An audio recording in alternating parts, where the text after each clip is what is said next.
to welcome you to Sri Lanka for this important gathering.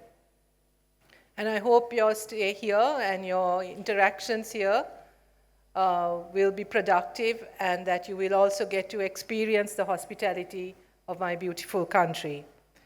The increasing relevance of evaluation in governance, accountability, and policy making is a positive development, and I'm pleased to see diverse participation here today.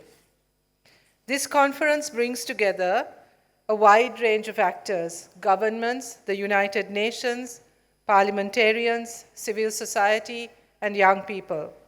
I also acknowledge the support of development partners whose contributions have enabled this event. I want to stress the importance of evaluation in development. When development efforts fall short, the consequences are not only financial, they affect lives, livelihoods, and opportunities. Evaluation, when integrated throughout the life cycle of policies and programs, help identify risks early, assess progress, and derive lessons for course correction.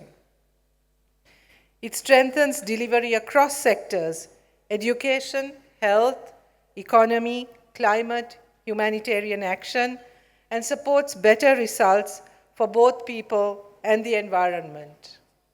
Evaluation also helps us understand the effectiveness of our policies through credible evidence. It reveals not only our successes, but also where improvements are needed, particularly in addressing issues of equity and inclusion. It can expose weaknesses in both policy design and implementation, allowing us to better serve those who are often left out.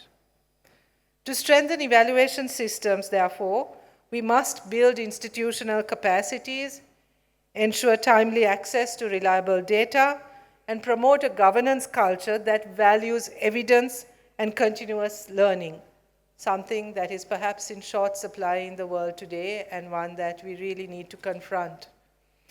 Evaluation allows governments to examine whether their actions are delivering results and whether they are reaching those most in need. It is central to our commitment to inclusive development. I welcome the discussions taking place through the Evaluation Conclave and the Summit for the Future of Evaluation. These forums support a whole-of-government approach that prioritizes evidence and fosters learning. They also help us explore how evaluation can remain relevant in responding to emerging national and global challenges. I hope that this conclave will also enable an open dialogue on the constraints of evaluation processes, constraints that evaluators have been facing over years. These include the excessive bureaucratization of evaluation, difficulties in ensuring evaluation actually captures change and feeds back into project or program cycles, the disconnect with people, and perhaps the harshest reality of all, that despite years of practice, research, and conferences and conclaves of this nature, we have still not made sufficient impact on the quality of our interventions. So perhaps we need to evaluate evaluators as well, and evaluate conferences such as these as to why these debates and dialogues are simply not pushing what we all know and what we all agree on, and why these can't be actually turned into practices that impact what we do on the ground. I believe an honest reflection on the constraints and barriers we face are necessary for us to break through and truly make a difference. In Sri Lanka, evaluation is a requirement across public institutions.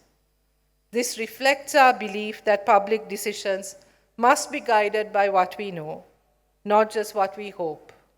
But then again, Sri Lanka is probably a great example of where these practices and bodies of knowledge and associations have existed for so long and were still unable to prevent or even predict some of the crises that we've had to face recently.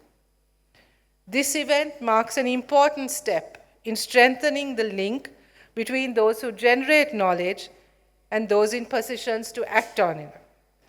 When evidence informs decision making, policies can be more responsive, effective, and fair.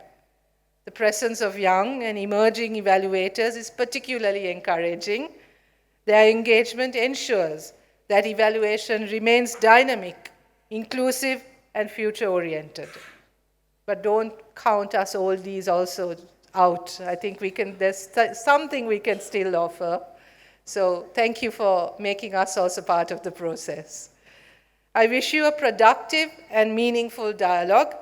I'm confident that your insights will inform not only national strategies, but also global thinking on evaluation.